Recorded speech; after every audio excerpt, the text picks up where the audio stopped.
Don't know what happened. I think Zoom crashed. Sorry guys. Let's go right back into it. Hopefully, hopefully that didn't mess it up too much. Millsap spoke about Jokic's. All right, here we go. Gotten so committed to his workout routines that he has started to focus mainly on gym. Jokic did talk about how he feels better with a little more weight on him because So he likes, like I said, he likes to have a little bit more weight because there's a certain size and weight you should be playing with depending on your position and size and how you play. So now when he begins workouts, he focuses mainly on maintaining that strength that has him pushing people in the post. Jokic. So his jump is very slow and has gotten so committed terrible. To his workout routines that he has started a tradition of post-game workouts for the entire team. So remember how I told you guys about the gun and being able to do a 1-2. Kawhi Leonard does it. So when you hinge at the waist, this is a different type of jump. Right, a different type of jump when you jump like this. So he's hinging over a lot at the waist. Okay, so he's loading and he's jumping more with his back first and then his quads. Jokic has gotten so committed to his workout routines that he has started a tradition of post-game workouts. Right, if you had stronger calves or whatever, instead of jumping like this, you would jump something more like this. And it is just different ways of jumping. So this is back, and then you're trying to use your quads and hamstrings to jump back this way. Millsap spoke about Jokic's training routine, saying, I mean, he works hard. He's in the weight room every single day. We've got a really good staff that works with him and constantly gets better. It's like every other game he adds an inch or two to his vertical. It's unbelievable to watch. And apparently he adds an inch or two to his vertical every. What the hell? Spoke about Jokic's training routine, saying, I mean, he works hard. He's in the weight room every single day. We've got a really good staff that works with him and constantly gets better. It's like every other game he adds an inch or two to his vertical. It's unbelievable. Every other game or so adds an inch or two to his vertical. Yeah, so he's definitely getting stronger as he goes. You should be working out every day. Every day. I've worked out every day for the past, I don't know, 5, 6, 7 years. I forget how many years. It's just a process. The thing that you guys need to understand, working out every day doesn't mean going 100% every day. You cannot kill your body every single day. If a coach is telling you go 110% all the time, all day, every day, it's just not possible. Your body's not designed like that. The secret that I never ever hear talk about is your ability to recover. This is the limiting factor in how hard you can go. If you work out so hard on one day, if you work out one day and on one day and it takes you 7 days to recover, I mean, you're going way too hard. You are going way too hard because you will not get that 1% better every day. You will not get the consistency, the residuals, the compounding effects of working out every single day, training every single day. So you have to be able to modulate your intensity. So, today, if I feel good, I can go 90, and tomorrow I'll be ready to go again, no problem. But if I'm feeling kind of crappy today and I force myself to go 90, it might take me 3 days to recover. And you don't want that. You really have to understand that your recovery is key. Recovery is everything: sleep, water, hydration, protein, massaging, stretching, mobility, yoga, cryo, ice, stim, all of those things. Focus on recovery. How quickly can you recover? Because some people, if you follow CrossFit, you can work out once, twice, 3 times, 4 times a day. Think about Kobe Bryant. He's done it before: 4 a.m. workout, 10 a.m. workout, midday workout, and then a game or a practice. So apparently he's been inspiring to watch the rest of the team. It started with him in those post-game workouts, only losing 2 over the past few years because of post-game workouts.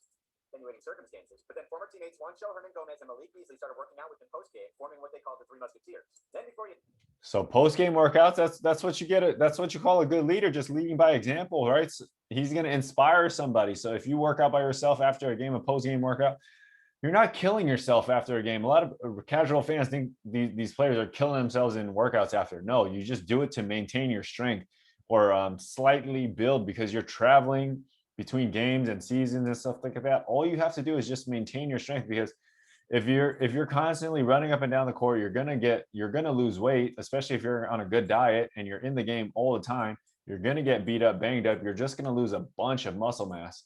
And so you have to maintain that. You have to properly fuel, recover, and then keep the strength up by working out. the Three Musketeers. Then before you know it, 8 more players are joining in after Coach Malone gives his post-game remarks. The great thing is that they're all doing So 3 to 8. So now he's almost got the whole team. That's a great example. workouts tailored specifically to them. They're not just there for the optics. Jokic just gives his post-game remarks. The great thing is that they're all doing workouts tailored specifically to them. They're not just there for the optics. Jokic just yeah. So obviously, when you're at the NBA level, they should have a trainer, a plan for every individual. Like I just said, different size, different strength, different thing, different weakness, different mobility problems. At this level, you definitely need your own plan. workouts that did both maintaining his strength, helping his vertical and conditioning, and keeping him healthy. Strength coach Felipe talked about his workout saying he's more explosive, he's stronger, he's more aggressive. So I think it's just a combination of everything. And then, like I tell him every day, what you see now is what you've been working for over the last 5 years. And it's true, the proof is really showing. 5 years, right? So working with Felipe, like I love the fact, right? So you can get into the gym, right? So 1% better every day, right? I say it all the time.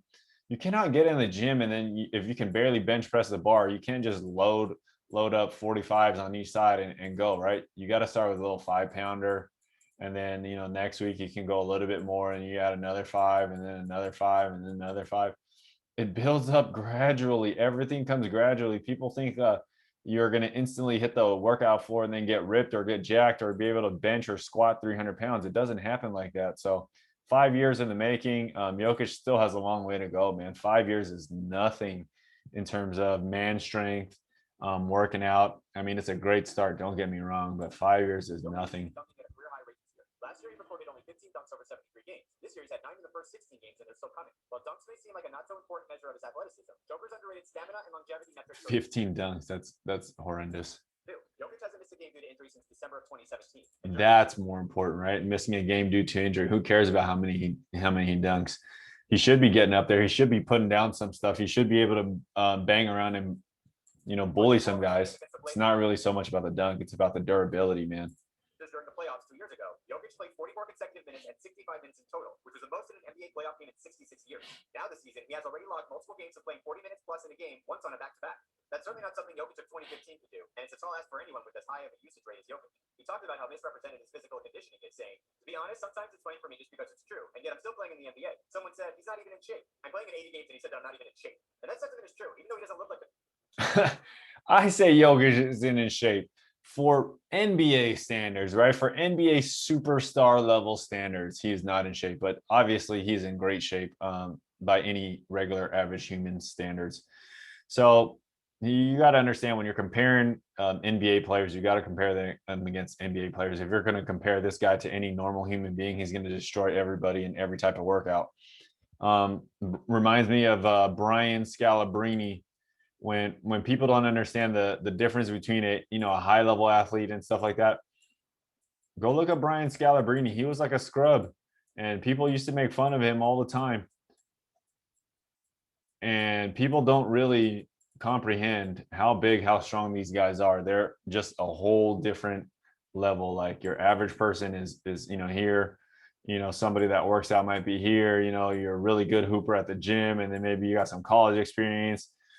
And then you got some real college experience, and then you got some D1 experience, and then you got some overseas, and then you got like NBA, and then you got like all-star level NBA, and then you got like superstar, and then you got like your freaks like Westbrooks and John Morant and LeBron's, like the ones that you are really comparing stuff to.